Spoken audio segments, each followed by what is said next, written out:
हजरत सुलेमान अलैहिस्सलाम और चींटी का किस्सा। लश्कर की रवानगी। हजरत सुलेमान अलैहिस्सलाम अल्लाह के नबी और एक बहुत अजीम बादशाह थे।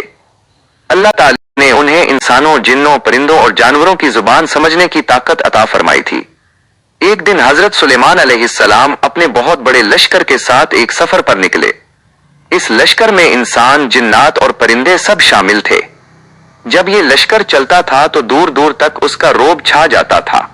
रास्ते में एक ऐसी वादी आई जहां चींटियों के बहुत से बिल थे। जब एक चींटी ने देखा कि इतना बड़ा लश्कर उनकी तरफ बढ़ रहा है तो वो डर गई कि कहीं सब चींटियां कदमों तले कुचल ना जाएं। उसने फौरन बुलंद आवाज में अपनी तमाम साथी चींटियों को आवाज दी और कहा, ए चींटियों, जल्दी से अपने अपने घरों बलों में दाखिल हो जाओ। कहीं ऐसा ना हो कि सुलेमान अलैहिस्सलाम और उनका लश्कर तुम्हें कुचल डाले और उन्हें खबर भी ना हो। हजरत सुलेमान अलैहिस्सलाम ने दूर से ही इस नन्ही सी चींटी की बात सुन ली।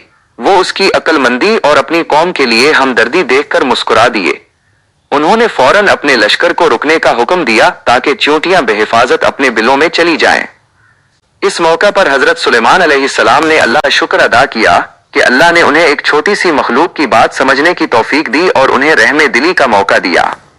उन्होंने दुआ मांगी कि ए अल्लाह, मुझे हमेशा अपनी नेमतों का शुक्र अदा करने की तौफीक अता फरमा।